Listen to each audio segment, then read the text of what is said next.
अस्सलाम वालेकुम जी फ्रेंड्स, उम्मीद है सारे दोस्त खैर आफियत दे नाल हो गए। तो इस टाइम असी मौजूद हाँ आज़ाद कश्मीर के उस पॉइंट ते जितों पाकिस्तान की हदूद ख़त्म हो जाती है तो आज़ाद कश्मीर की हदूद शुरू हो जाती है।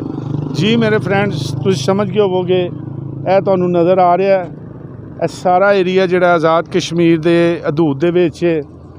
तो जिस वक्त पाकिस्तान तो तुसी सराय आलमगीर तो आ रहे हो तो जिस तरह मैं तुहानू पिछले व्लॉग दे विच दस्सिया सी कि यह पुल जिहड़ा ना यह सराय आलमगीर दा है, लेकिन जिस वक्त तुसी आज़ाद कश्मीर इन होवोगे तो यह जिहड़े पुल दे ते खलोते हैं, यह मेन गेट नज़र आ रहा तुहानू। इस पुल ते जदों तुसी क्रॉस कर लेंदे हो, इस तो पिछे पिछे पाकिस्तान की हदूद ख़त्म हो जाती है तो आज़ाद कश्मीर की हदूद जिहड़ी है ना यह शुरू हो जाती है। तो इस पुल तो गुजर के जिस तरह कि मैं पिछले व्लॉग दे विच दस्सिया सी कि वह सराय आलमगीर का पुल सी। तो उत्थों जदों तुसी सराय आलमगीर तो 10 ਤੋਂ 15 किलोमीटर का सफ़र करते हो, यह जादना का मुकाम है। तो यह पुल जिहड़ा ना यह जादना के उत्ते वे मौजूद। इस तो इंटर हो के तुसी जिन्ना भी एरिया अगे हुण तो तुहानू नज़र आ रहा है, गड्डियां नज़र आ रही ने या यह कश्मीर के सारे नज़ारे नज़र आ रहे हैं। यह सारा कश्मीर की हदूद दे विच है।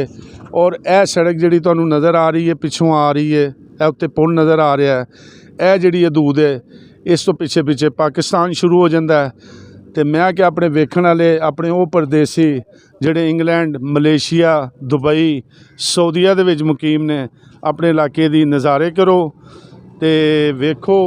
तो यह सी कश्मीर जिन्हों जन्नत बेनज़ीर भी कहने आ। तो यह उहदे पुल दे उत्ते असीं खलोते हैं। हुण मेरा कैमरामैन तुहानू विखाएगा। यह वेखो इत्थों होर आ गया वो सामने देखो कितना ही प्यारे व्यू तुहानू नज़र आ रहा होएगा।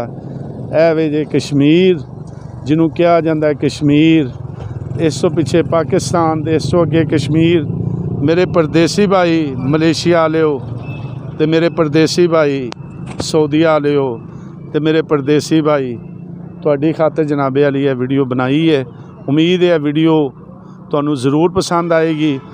इनू अपने जिहड़े दोस्त ने उन्होंने ज़्यादा तो ज़्यादा अपना कश्मीर भी विखाओ तो दसो, वीडियो नू शेयर करो, लाइक करो। मिलने एक नवी वीडियो दे नाल। अस्सलाम वालेकुम।